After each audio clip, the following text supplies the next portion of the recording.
স্বরাষ্ট্র উপদেষ্টা সম্প্রতি বেশ কয়েক দফা বলেছিলেন দেশে আইনশৃঙ্খলা পরিস্থিতি অনেকটাই ভালো, কমে এসেছে ধর্ষণ সহ নারী নির্যাতনের ঘটনাও। কিন্তু স্থানীয় মানবাধিকার সংগঠনের রিপোর্ট বলছে ভিন্ন কথা।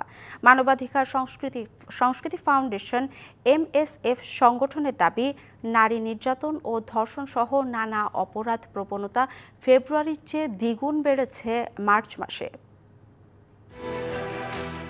মানবাধিকার সংস্কৃতি ফাউন্ডেশন MSF নামক একটি সংগঠন 31 মার্চ একটি রিপোর্ট প্রকাশ করে, যেখানে তুলে ধরে জানুয়ারি থেকে মার্চ মাসে দেশে ধর্ষণের পরিসংখ্যান। তাদের মতে ফেব্রুয়ারির চেয়েও মার্চ মাসে দেশে বেড়েছে ধর্ষণ, হত্যা, যৌন নিপীড়ন, ধর্ষণ চেষ্টা সহ নারী নির্যাতনের ঘটনা।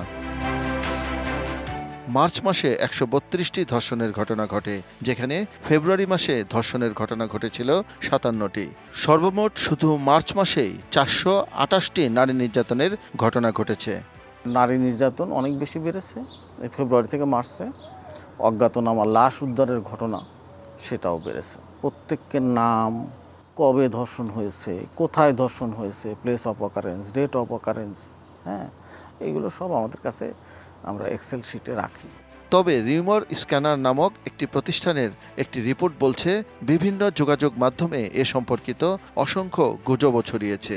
শুধু মার্চ মাসেই ইন্টারনেটে গুজব, মিথ্যা ও ভুল তথ্য ছড়িয়ে পড়া 298টি ভুল তথ্য শনাক্ত করেছে বাংলাদেশের ফ্যাক্ট চেকিং প্রতিষ্ঠান রিউমার স্ক্যানার, যেখানে ধর্ষণ সম্পর্কিত খবর এবং এ সংক্রান্ত তথ্য, ছবি ও ভিডিও আপলোড করা হয়। এসব প্রতিবেদনের গ্রহণযোগ্যতা নিয়ে আছে নানাজনের নানা মত। কিসের ভিত্তিতে এমন প্রতিবেদন, এমন প্রশ্ন ছিল তার কাছে। সারা দেশ জুড়ে আমাদের হিউম্যান রাইটস ডিফেন্ডার আছে। বাংলাদেশের 13টা জেলায় আমাদের সরাসরি ইন্টারভেনশন আছে। তাদের মাধ্যমে আমরা কালেক্ট করি আর সারা দেশে এই তথ্য সংগ্রহ করি এবং পত্রিকার সাথে আমরা ভেরিফাই করি। তারপরে আমরা র্যান্ডমলি থানাতে ফোন করে ভেরিফাই করি। তবে সংস্থাটি জানিয়েছে, নারী নির্যাতনের অসংখ্য ঘটনা রয়েছে যেগুলো সামাজিকভাবে চেপে রাখা হয় এবং অনেক ক্ষেত্রেই হয়রানির ভয়ে থানায় আইনের আশ্রয়ও নেয় না ভুক্তভোগী। এই ধর্ষণ মামলা সহজে রেকর্ডও হয় না।